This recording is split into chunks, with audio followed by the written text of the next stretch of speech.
katika viwanja hivyo vya Mwanakwerekwe, sehemu ambayo miili hulazwa, lakini hapo kwa upande wa Wakristo na upande wa kulia kunakuwa ni upande wa Waislamu.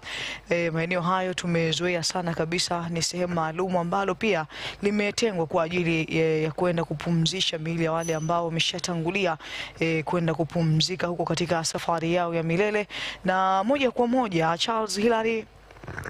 amefanya mingi kabisa kwa hapa nyumbani visiwani Zanzibar, lakini pia amefanya mingi sana ndani ya tasnia ya habari, hususan sisi waandishi wa habari tunahesabu kwamba ni pigo, lakini pia vile vile Charles Hilary hatuna ambacho tunamdai tena, maana amemaliza kila kitu katika tasnia ya habari.